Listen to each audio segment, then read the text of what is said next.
picture says it is the ruins of Gary, Minnesota after the fire, May 22nd, 1917. 33 buildings burned. Photo was by OHKELEMETSRUD.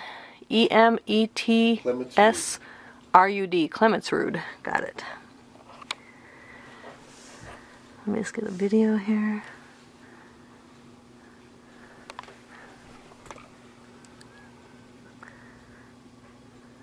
This is Gary Lutheran Church over here, and looking down towards the lumberyard, Wilcox Lumber Company. Okay.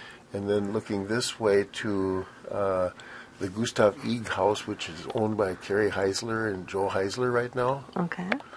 Right in here was the Benson rooming house, boarding house, and there was a station here, and obviously there were some buildings in here. Right here there was a livery barn. Over here there was a big two-story building that was the Gary Mercantile, and it contained a telephone company and several other businesses. Up this way was the doctor's office and the drugstore, and the picture was probably taken from the top of the old Brunsburg building, the corner stucco building that we see here. Okay. And then here's the band shell. It's still standing.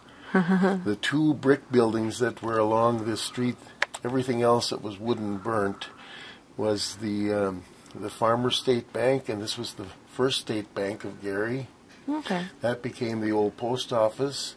This became the pool hall.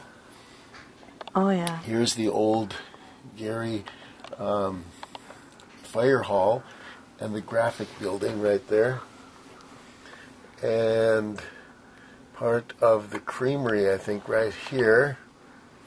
That was saved by throwing buttermilk on the fire. There was a strong northwest wind, and the old Dewey Hotel was back here, and there was some outbuildings here where the kids were playing with matches. Okay, so that's where it started then. That's where it started, and then the wind pushed it this way, right. And it wanted to go that way too, but they saved it because of the buttermilk there. And this is the old Thordal building. Which is still standing Still today. standing there, and another brick building was added in 1920. So when was the Gary Legion built, the current building? That was built. Well, that was built after the fire. Obviously. Mm-hmm. Yeah. Because what stood there, that would be about right in here. Right. What stood there was the Trun Rishoff and Sons General Mercantile building. Next to that was the post office. Next to that was a restaurant. The Brunsbergs had a restaurant. Then eventually they came over here and had a store. And this got changed from a bank to being a pool hall and barber shop. Right. And then over here, along here, what used to be along here was, this right here was P.J. Groth's building that he had. He sold furniture and also kept